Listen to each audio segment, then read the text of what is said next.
Hello, I'm Harry Riley. Welcome to Harry's Tales. I enjoyed writing them and hope you enjoy them too. This is called The Trapdoor, a short story by Harry Riley. This story is fiction in resemblance to anyone, living or dead, is coincidental. At precisely 9 o'clock tomorrow morning I shall walk to the gallows for shooting my wife. My name is Philip Jones and this is England and the year is 1955. I'm writing this from the condemned cell at Belchester Jail. I suppose it will be quite a climax to what has been a pretty boring life. The prosecution said I was a guilty man who had confessed murder to his girlfriend. I claimed at the trial that I had never met this girl before and certainly hadn't shot my loving wife. But of course the jurors had all the evidence. My coat in the girl's wardrobe, my letters, and most damning of all, my fingerprints on the gun that fired the fatal shot. The gun was found wrapped in a small holdall under the sink in her bedsit. I've tried to puzzle out how it all began, and I think I now have the answer.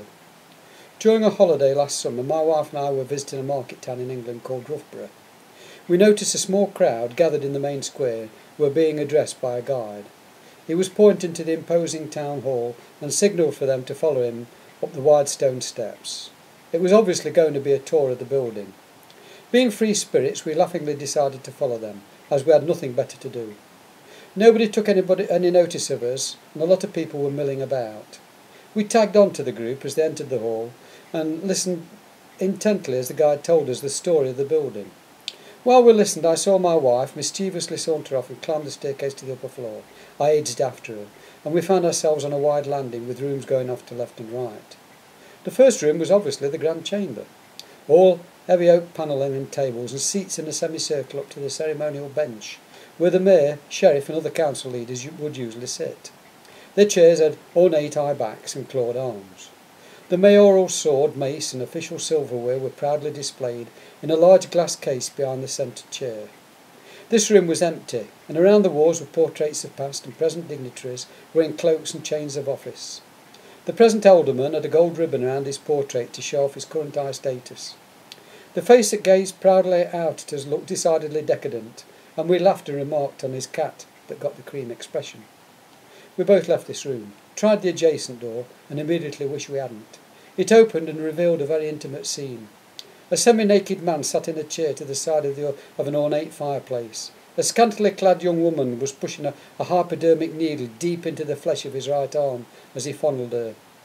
What was so shocking, though, was that the man in the chair was none other than the mayor. I don't know who was the most upset, us or them. Needless to say, we couldn't get out of the building fast enough. There was no mistaking the senior council officer was a junkie, and clearly making the most of his position. The mayor shouted out that we'd regret spying on him. A uniformed official stood at the exit, but we dodged around him as we left. Less than a week later, a senior police inspector called at our house and terrified my wife with his bullying questions. What did we both do for a living? What did we mean by nosing around the council officers without invitation? What were our politics and to which affiliations did we belong? He'd taken away one of my signed letters to have my signature. She had to give him the coat I'd been wearing on the day. He left his card and requested I contact him urgently on the private telephone number written on the back. The man who answered my phone call was apologetic about his attitude towards my wife and suggested we meet. The chosen appointment was 9 o'clock that evening at a canal, a few blocks from my home, and there was just the two of us present.